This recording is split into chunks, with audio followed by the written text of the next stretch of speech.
Mentari telah terbit lagi di timur.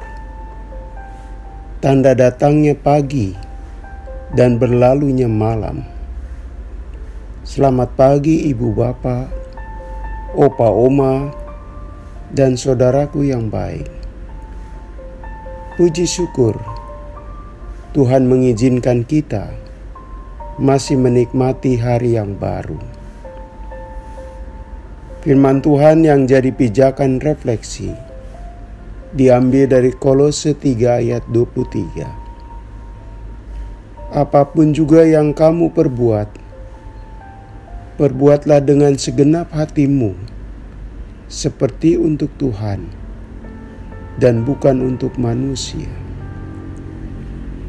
Saudaraku, sewaktu-waktu ada seorang pengemis yang setiap hari meminta sedikit beras kepada orang yang lalu lalang di jalan raya.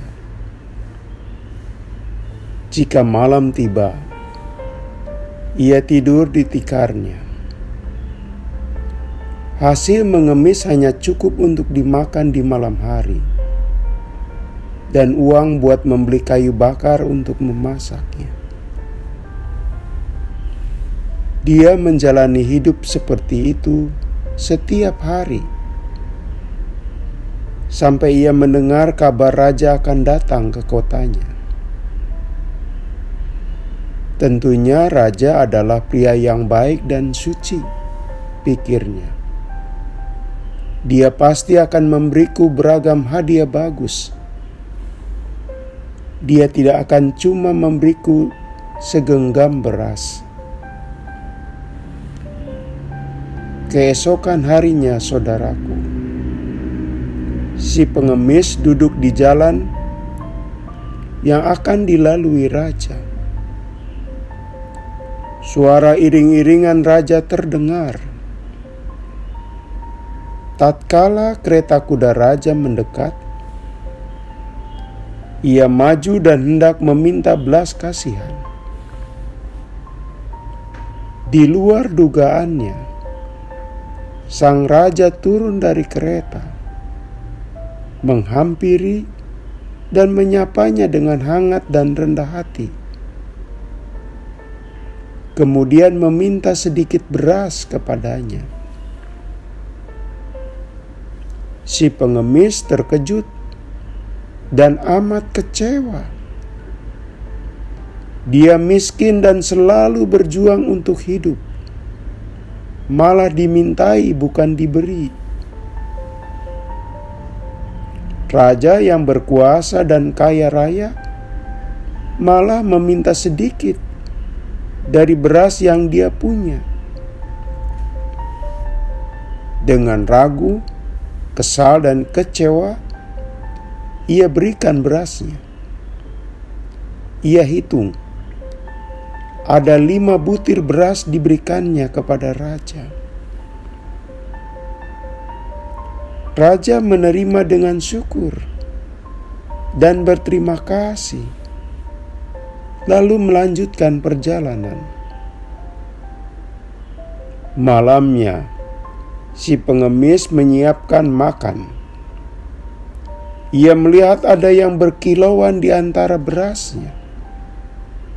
Ya, ada butiran emas.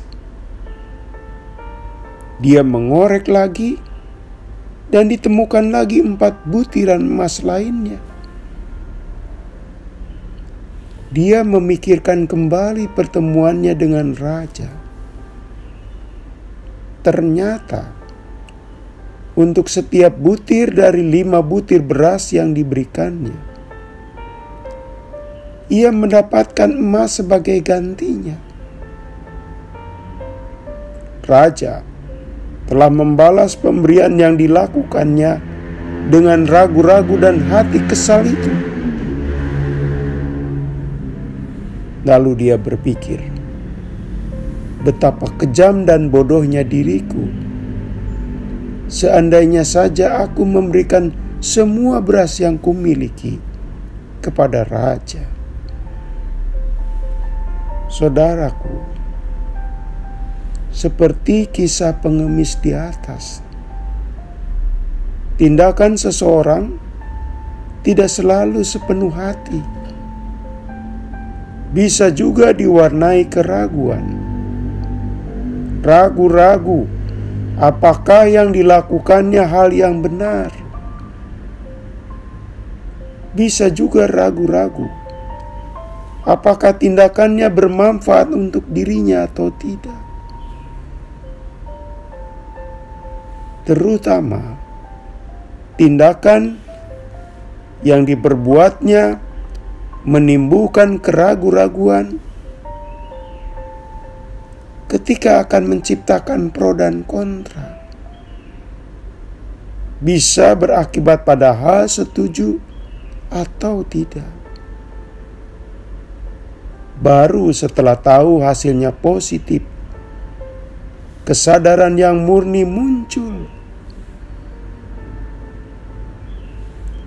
Contoh yang lain, di masa pandemi ini saudaraku, masih ada dan banyak orang yang awalnya setengah hati untuk divaksin. Bahkan ada yang mengajak orang lain untuk tidak divaksin. Baru setelah merasakan manfaatnya, sadar divaksin itu sungguh penting dan perlu buat dirinya. Untuk itulah Rasul Paulus memotivasi atau memberi dorongan kepada orang Kristen di Kolose. Untuk hal baik, maka yang kita perbuat bukan buat manusia, tapi untuk Allah. Rasul Paulus mendorong orang-orang Kolose, orang beriman pada waktu itu, jangan ragu ketika yang dilakukannya itu bermanfaat. Jadi atasilah saudaraku keraguan dalam berbuat pada hari ini. Di dalam nama Tuhan Yesus kita melakukannya. Mari kita berdoa. Tuhan, karena Engkau hadir di setiap zaman dan kasih-Mu hadir tanpa dapat dihalangi waktu, ajarlah kami untuk tidak ragu-ragu berbuat baik untuk sesama dan bagi diri kami sendiri, seperti untuk Tuhan, bukan untuk manusia. Dalam nama Tuhan Yesus kami berdoa. Amin. Selamat pagi saudaraku. Selamat memasuki hari baru. Masih bersama Pendeta Supriyatno. Tuhan memberkati.